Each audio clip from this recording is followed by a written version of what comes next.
Hey Fu, thanks for that video response to Amanda and I.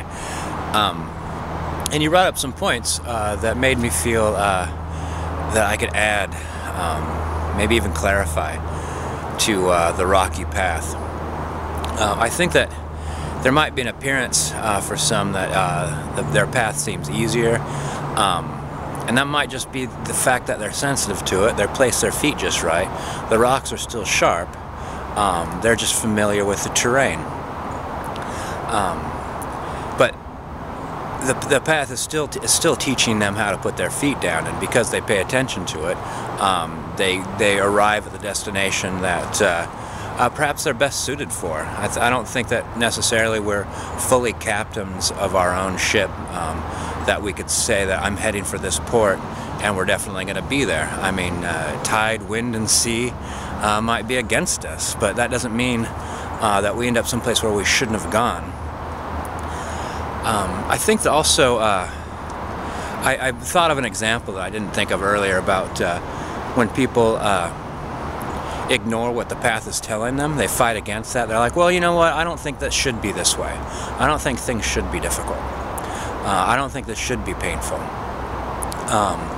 And one of my friends stayed on this kind of path to the point where at one point in time they fainted, and they thought, oh well, I'll go see a doctor. And the doctor's like, oh, there's nothing wrong with you. What was going on with you that day? And I'm like, oh, nothing, you know, work, you know, ate food, got a good night's rest, that kind of thing. And then my friend fainted again. And the doctor's like, we'll check you out again, do some more tests. And the doctor's like, well, what are we doing? He's like, oh, you know, work, this, that, you know, family stuff, these things, taking the car in. And the doctor's like, well, wait a minute, how about instead of saying work and stuff and family and stuff, why don't you tell me what actually, let's break it down. What was your morning like? And so here's what my friend was doing. Everything. And then on top of everything, other people's stuff. And on top of other people's stuff, fixing their problems. And on top of, you know, their own problems, fixing other people's problems.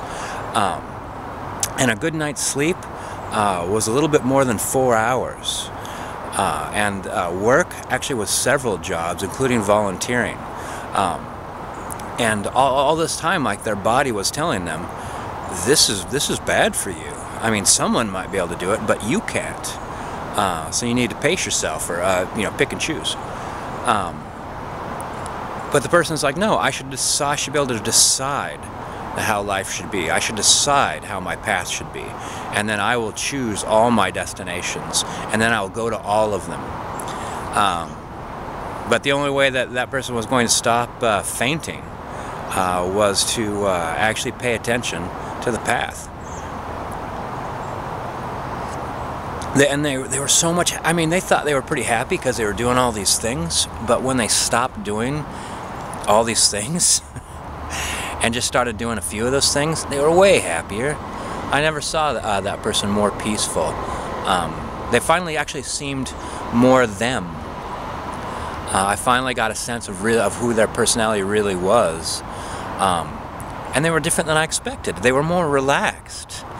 I thought of my friend as a deep sea fish that needed to be under pressure all the time.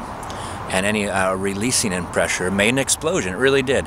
A release in pressure made that person want to put even more on their plate. They thought that they needed to be overwhelmed. Overwhelmed was a natural state of being.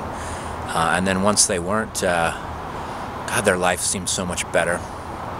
So yeah, I think that the path has a lot to teach us, and a lot of what it has to teach us is acceptance, and paying attention to who we are and what we're capable of. You know, and there's a sense that, you know, that you could be capable of anything, and I think on your path you are. Like what you decide to do, you're going to be great at. But that doesn't mean that, like, I could just decide to be a rocket scientist. Or apropos what Snow was talking about being a people person. Doesn't mean, I might think that, hey, yeah, maybe I should be a people person. Except for my path has told me that that's not going to happen. It'd be just a long road of uncomfortable disappointment.